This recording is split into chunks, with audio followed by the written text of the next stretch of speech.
محمد السادس يهنئ عبد الإله بن كيران. بعث صاحب الجلالة الملك محمد السادس برقية تهنئة إلى عبد الإله بن كيران، وذلك بمناسبة إعادة انتخابه أمينا عاما لحزب العدالة والتنمية. ومما جاء في برقية جلالة الملك: يطيب لنا أن نبعث لك بتهانؤنا عقب تجديد الثقة في شخصك بإعادة انتخابك أمينا عاما لحزب العدالة والتنمية من قبل مؤتمره الوطني التاسع.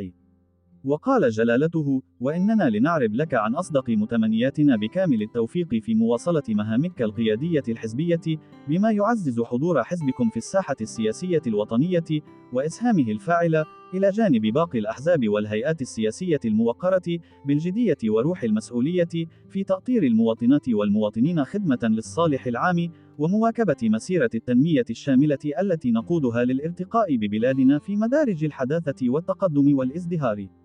وتابع جلالة الملك: وإذ نطلب منك إبلاغ عبارات تقديرنا لعضوات وأعضاء حزب العدالة والتنمية، مثمنين تشبثكم الراسخ والمعهود بمقدسات الأمة وثوابتها، وحرصكم الدؤوب على خدمة المصالح العليا للوطن التي تسمو فوق كل اعتبار، لندعو الله تعالى أن يوفقكم ويسدد على طريق الخير خطاكم.